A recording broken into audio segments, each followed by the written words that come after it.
Hello friends, आज हम लोग दंड प्रक्रिया संहिता की धारा 133 जो पब्लिक न्यूसेंस का प्राविधान प्रस्तुत करती है, लोक उपताप, लोगों की परेशानी, लोगों की दिक्कतें, जो एक सोसाइटी, एक कम्युनिटी को दुरूहता पैदा करे, डिस्कम्फर्ट पैदा करे, किसी एक इंडिविजुअल के कृत्यों से सोसाइटी एट लार्ज को कोई भी परेशानी उत्पन्न हो जाए, तो ऐसे में यह धारा जो है प्राविधान प्रस्तुत करती है कि यह जो है एक अथराइज्ड और लॉफुल, इसमें डिप्लॉयड एक एग्जीक्यूटिव मजिस्ट्रेट जो एम्पावर्ड है कि ऐसा आदेश पारित करेगा कि ऐसा व्यक्ति ऐसे अपने द्वारा क्रिएटेड कोई परेशानी, दुरूहता का कोई ऐसा कार्य जो किया है जिससे एक समुदाय को, एक समाज को दुरूहता पैदा हो रही है, उसको हटाए, उसको दूर करे, उसको साफ करे,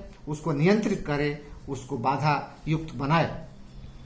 मित्र, ये 6 कैटेगरी बताई गई हैं जो मैं आपके सामने रख रहा हूं। ये कैटेगरी हैं: the unlawful obstruction or nuisance to any public place or to any way, river or channel lawful used by the public, the conduct of any trade or occupation or the keeping of any goods or merchandising injurious to the health or physical discomfort of the community, the construction of any building or the disposal of any substance as is likely to occasion conflagration or explosion. Number 4, a building, tent or structure or a tree is likely to fall and cause injury to person. Number 5, an unfenced tank, well or excavation near a public way or place. And last, a dangerous animal referring destruction, confinement or disposal. ये 6 ground हैं मित्र। ये 6 ground बताए गए हैं कानून में। इन 6 ground को मैं आपको हिंदी में रख रहा हूं, इसको भी जरा सा आप देखें। इसके लिए मित्र, जब मजिस्ट्रेट को, ये कंसर्न मजिस्ट्रेट को, एग्जीक्यूटिव मजिस्ट्रेट है इसमें मित्र, ये जुडिशियल मजिस्ट्रेट के प्रेरोगेटिव में ये सेक्शन नहीं आता है। यह बिल्कुल और केवल एग्जीक्यूटिव मजिस्ट्रेट, जो कार्यपालक मजिस्ट्रेट हैं, दंडाधिकारी हैं, वो इस कार्य के लिए लगाए गए हैं। तो मजिस्ट्रेट को जब पुलिस रिपोर्ट पर या स्वयं या अन्यथा इत्तला मिलती है कि उसके क्षेत्राधिकार वाले एरिया में जो है किसी लोक स्थान, मार्ग, नदी, जल सारणी में विधि विरुद्ध बाधा, संचालन या किसी माल या व्यापारिक वस्तु का रखना ऐसा रखा गया है जिससे पब्लिक को आने जाने में परेशानी हो रही हो और भी परेशानियां क्रिएट कर रही हो, अग्निकांड या विस्फोट की आशंका उत्पन्न करने वाले किसी भवन का निर्माण या पदार्थ का व्ययन, और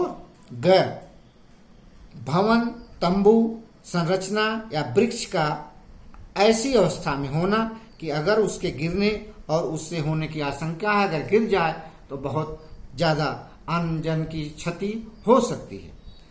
किसी मार्ग या लोक स्थान के निकट किसी तालाब, गड्ढा, कुएं का खतरनाक स्थिति में खुला होना, किसी भयानक जीव जंतु का होना। मित्र, किसी भी लोक स्थान पर कोई आदमी जो है अपने निहित स्वार्थों के चलते कोई ऐसा चीज, कोई व्यापार या कोई ऐसा बिजनेस या व्यवसाय प्रारंभ कर दे जिससे एक सोसाइटी एट लार्ज को दिक्कत पैदा हो, तो इसके लिए कानून जो है सपोर्ट करता है। नंबर 2, अग्निकांड या विस्फोट की आशंका उत्पन्न करने वाले किसी भवन का निर्माण या पदार्थ का व्ययन, ऐसा हो कि उससे जो वहां आग लग सकती हो, आग लगने से बहुत ही बड़े पैमाने पर लोगों को क्षति कारित हो सकती हो, ऐसा जो है कोई भवन या तंबू वगैरह का निर्माण न किया जाए। भवन, तंबू, संरचना या वृक्ष ऐसी अवस्था में होना कि उसको गिरने और उससे हानि की आशंका बढ़ गई हो। कोई ऐसा निर्माण, कोई ऐसा कार्य अगर वो गिर जाता है, वृक्ष हो, तंबू हो, भवन हो, जर्जर अवस्था में हो, तो आने जाने वालों को या समाज को या वहां कम्युनिटी को बहुत बड़े पैमाने पर नुकसान हो, तो ऐसी चीजें जो है इस धारा की परिधि में आती हैं। किसी मार्ग या लोक स्थान के निकट कि तालाब, गड्ढा, कुएं का खतरनाक स्थिति में खुला होना, पता चला कि बहुत ही गहरा गड्ढा है और उसको जो है फेंसिंग नहीं की गई है या वार्न करने के लिए आसपास घेराबंदी नहीं की गई है। अगर उसमें जो है किसी वाहन का गिर जाना, किसी पब्लिक का गिर जाना या तमाम तरह की डिस्कम्फर्ट सोसाइटी को हो रही हो, तो ऐसी डिस्कम्फर्ट को निवारण के लिए और दूर करने के लिए ऐसे कार्यपालक मजिस्ट्रेट को सशक्त किया गया है। मित्र, किसी भयानक जीव जंतु का होना, पता चले रास्ते में आपको कोई डेंजरस जो है जीव जंतु, कोई खतरनाक दुर्घटना कारित करने वाला कोई जानवर पाले हो, आप रास्ते में बांध दीजिए, तबेला खोल दीजिए, या इस तरह की तमाम चीजें हैं जो हमारे समाज को प्रभावित करती हैं, परेशानी पैदा करती हैं। उसके ऐसा होने से जो है दहशत पैदा हो, आशंका हो, भय हो, डर हो, तो ऐसी अवस्था में एग्जीक्यूटिव मजिस्ट्रेट जो है पुलिस रिपोर्ट पर या स्वयं या अन्यथा इतला मिलने पर एक टपान करेगा। ऐसा व्यापार आदि नियमित किया जाए, ऐसा आदेश करेगा। उस पर्टिकुलर एक इंडिविजुअल को लेटर लिखेगा और आदेश पारित करेगा, शो काज नोटिस भेजेगा कि आप जो है ऐसा व्यापार आदि नियमित कीजिए, भवन निर्माण रोक दीजिए, मरम्मत करिए, उसका बाड़ लगाइए, ऐसे जानवरों को परिरुद्ध कीजिए जिससे समाज को दहशत व आशंका या डिस्कम्फर्ट क्रिएट हो रही हो। और इस तारतम्यता में वह व्यक्ति से अपेक्षा की जाएगी कि वह कारण बताओ, नोटिस दे, कारण बताओ, एक्सप्लेनेशन एक्सप्लेन करे अपने को, और मजिस्ट्रेट वहां स्वयं विजिट करेगा, आसपास के सामाजिक परिवेश का निरीक्षण करेगा, जायजा लेगा। ऐसी कार्यवाही एग्जीक्यूटिव मजिस्ट्रेट द्वारा निष्पादित की जाएगी। मित्र, ऐसे आदेश में सिविल न्यायालय में प्रश्नगत इस मामले को प्रश्नगत नहीं किया जाएगा। यह धारा जो है इंडिविजुअल को प्रोहिबिट करती है कि इस मामले को किसी सिविल न्यायालय में नहीं उठाया जाएगा। आदेश का अगर पालन कोई व्यक्ति न कर रहा हो तो उसके खिलाफ धारा 188 आईपीसी इंडियन पिनल कोड के तहत एफआईआर लॉन्च होगी और एफआईआर लॉन्च करने के बाद उसके ऊपर तदनुसार कार्यवाही विनिश्चित की जाएगी। मित्र, ऐसे आदेश को जब पाया जाता है कि नहीं, एक व्यक्तिगत किसी व्यक्ति के इस कृत्य से परेशानी है, तो तमाम बिंदुओं पर मजिस्ट्रेट का अगर समाधान हो जाता है तो इस आदेश को अंतिम कर दिया जाएगा। और समाधान ये भी हो जाता है कि नहीं, कोई कारण नहीं बनता है, तो वह कार्यवाही बंद कर दी जाएगी। अब ये न्यूसेंस क्या हो सकते हैं मित्र? पता चले एक सघन आबादी है और रास्ते में एक आटा चक्की चल रही है जिससे आवाज आ रही है, धुआं निकल रहा हो और तमाम तरह की जो है वहां पर प्रदूषण फैल रहा हो, तो यह एक इस धारा के अंतर्गत ये मामला आ सकता है। एक कोई आदमी सघन आबादी वाले क्षेत्र में अपने छत पर जो है पोल्ट्री फार्म खोल दे, तो उस पोल्ट्री फार्म से होने वाले प्रदूषण, असुविधा और तमाम तरह के डिस्कम्फर्ट को देखते हुए यह जो है कार्य इस धारा के अंतर्गत आ सकता है। तबेला, इसी तरह तबेला है जो पशुओं का लोग उसी में व्यापार कर लें, दूध का व्यापार कर लें या पशु संबंधी पशु पालें, एक बड़े पैमाने पर पशु बिल्कुल जो है जिससे लोग आने जाने वालों को डिस्कम्फर्ट क्रिएट हो, तो यह जो है कार्य एक व्यक्तिगत कार्य है और उस व्यक्तिगत कार्य को यह धारा आच्छादित करती है। गैस वेल्डिंग का कार्य भी इसी तरह है। तो ऐसे मामले में सोसाइटी एट लार्ज को खतरा पैदा होता है मित्र, और society at large problem face करती है।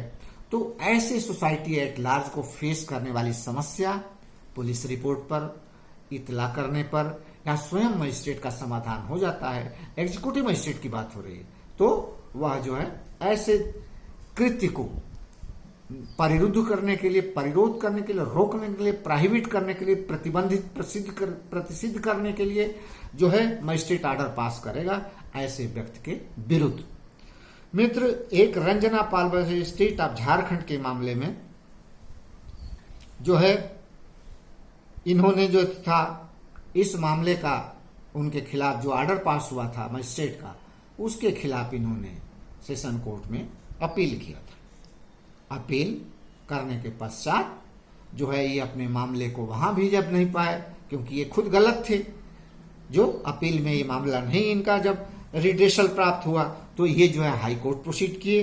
हाई कोर्ट ने कहा कि यह रिवीजन आपका लाई नहीं करेगा। 482 जो हाई कोर्ट की पावर है उसमें पोषणीय नहीं है।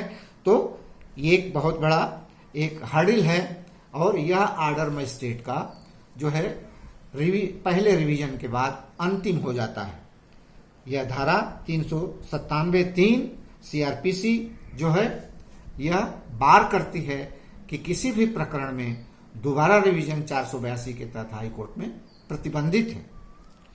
तो आज हम लोगों ने मित्र धारा 133 CRPC दंड प्रक्रिया संहिता की जिक्र की। यह धारा बहुत ही इंपॉर्टेंट है। आए दिन आपको समाज में परेशानियों का सामना करना पड़ता है, तो इन परेशानियों के लिए यह कानून आपको संरक्षण प्रदान करता है और इस संरक्षण के तहत जो है आप अपनी रेमेडी, आप अपना उपचार माननीय न्यायालय संबंधित क्षेत्राधिकार प्राप्त मजिस्ट्रेट के यहाँ आवेदन देकर आप जो है इसका समाधान उपचार प्राप्त कर सकते हैं। तो ये रहा मित्र हम लोगों की बहुत ही यूजफुल लाभदायक डिस्कशन। पैरेलली ये एग्जामिनेशन पॉइंट ऑफ व्यू से भी यह धारा बहुत ही महत्वपूर्ण है और यह धारा अपने आप में एक जन कल्याण की भावना से ओतप्रोत है और इस धारा का समावेश दंड प्रक्रिया संहिता में हमारे विधायिका ने इसलिए किया है कि हमारे सोसाइटी एट लार्ज कंट्री में रूल ऑफ लॉ प्रिवेल कर रहा है और जो है सामाजिक हित को कहीं भी चोट न पहुंचे, लोग निर्बाध गति से अपने जीवन का यापन करें और सुखपूर्वक रहें। इन्हीं शब्दों के साथ मित्र आज हम लोगों का संवाद विराम लेता है और मैं आपसे निवेदन करूंगा कि पूरा वीडियो सुनिएगा। सुनने के पश्चात आप जो है सब्सक्राइब, लाइक और शेयर कीजिएगा। इन्हीं शब्दों के साथ विराम। सत्सम्मान, नमस्कार, आदाब, सब खैर, बाय बाय।